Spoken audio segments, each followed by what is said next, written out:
नमस्ते दोस्तों, स्वागत है आप सबका इंडियन डिश बाय देव में। आज मैं आपके लिए फिर से एक बार लेकर आई हूँ बेसन की लड्डू। तो चलिए रेसिपी शुरू करते हैं। इस रेसिपी के लिए हम यहाँ पे लेंगे इस कप से आधी कप घी, लेकिन हम यहाँ पे पूरा घी एक साथ नहीं डालेंगे। हम यहाँ पे आधे घी का इस्तेमाल करेंगे और अगर हमें और जरूरत पड़ेगी तो हम इसमें बाद में डाल देंगे। अब हम यहाँ पे इसी कप से 2 कप बेसन लेंगे। अब हमें यहाँ पे धीमे गैस पर लगातार बेसन को चलाते रहना है और इसे फ्राई करते रहना है। और ये जो गुठली बन रही है इसे हमें इस तरह से फ्राई करते हुए फोड़ देना है। इस तरह एक साथ घी हम इसलिए नहीं डालेंगे, बेसन जब फ्राई होती जाती है वैसे घी पिघलना शुरू हो जाती है, यानी कि बेसन घी छोड़ना शुरू हो जाती है।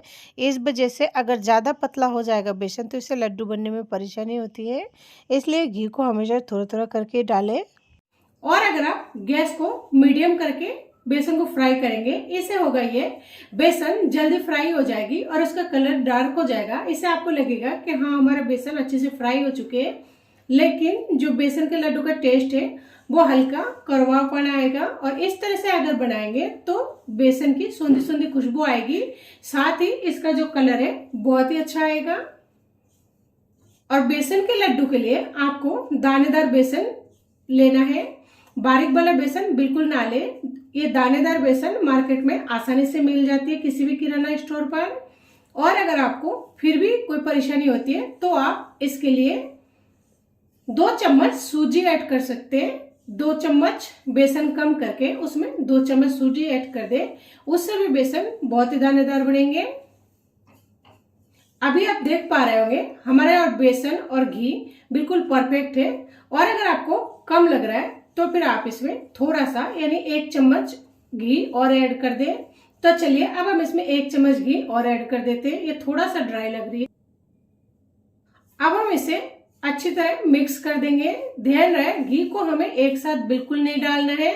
आप देख पा रहे हैं हमारा जो बेसन है अच्छी तरह घी के साथ मिक्स हो चुके हैं, हमें और घी की बिल्कुल ही आवश्यकता नहीं है। यानी हमने 2 कप घी में आधी कप से थोड़ा कम घी का इस्तेमाल किया है, यानी 4 चम्मच, जो छोटे चम्मच होते हैं 4 चम्मच घी का इस्तेमाल किया है। और ये बिल्कुल परफेक्ट नाप है। तो चलिए बेसन को अच्छी तरह फ्राई कर लेते हैं। बेसन को फ्राई करने में लगभग 15 से 20 मिनट लग जाती है धीमे गैस पर।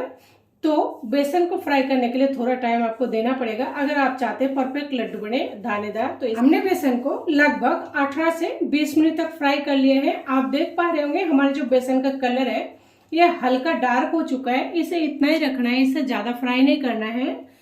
बेसन जब फ्राई हो जाएगी तब इसमें से बहुत ही अच्छी सौंधी सौंधी खुशबू आती है, तो आपको अपना आप ही पता लग जाएगा। और इसका जो कलर है हल्का सा लाइट हो जाती है। तो चलिए अब हमें गैस को ऑफ करके इसे उतार लेनी है।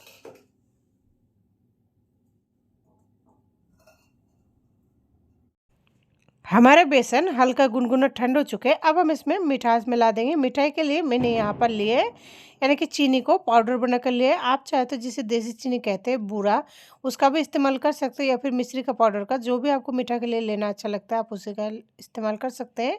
मेजरमेंट के लिए हमने फिर से एक बार उसी कप का इस्तेमाल किया है। हमने यहाँ पे 1 कप से थोड़ा सा कम मीठा लिया है।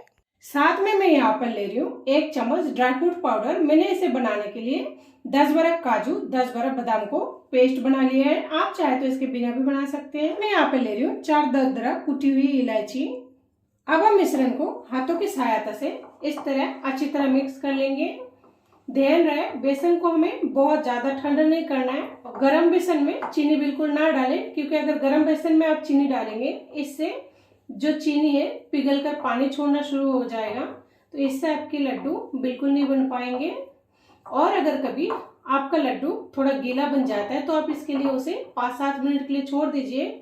तो ठंडा होने की वजह से बेसन उसका चीनी का जो पानी होगा वो थोड़ा सोख लेगा। और अगर बिल्कुल ही परफेक्ट डो बन गई है, इसमें जरा सा भी कुछ हमने नहीं किया है, तो चलिए ये आसानी से लड्डू बन रही है, इसमें आपको कुछ करने की जरूरत नहीं है।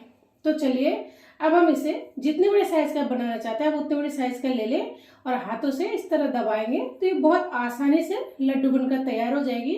लड्डू बनकर बिल्कुल तैयार है। तो चलिए इसी तरह सारे लड्डू बनाकर तैयार कर लेते हैं। हमारे बेसन के लड्डू बनकर बिल्कुल तैयार है। अब हम यहाँ पे गार्निश के लिए थोड़ा सा बादाम के टुकड़े कर लिए हैं। आप चाहे तो किसी भी ड्राई फ्रूट्स का इस्तेमाल कर सकते हैं, जो भी आपको पसंद हो। और आप चाहे तो बिना ड्राई फ्रूट्स के भी खा सकते हैं। आप चाहे तो इसे अभी खा सकते हैं या फिर 1 घंटे बाद में। आप भी इस रेसिपी को एक बार ज़रूर ट्राई करें और अगर आपको हमारी ये रेसिपी अच्छी लगे तो लाइक करें, शेयर करें, सब्सक्राइब करना बिल्कुल ना भूलें।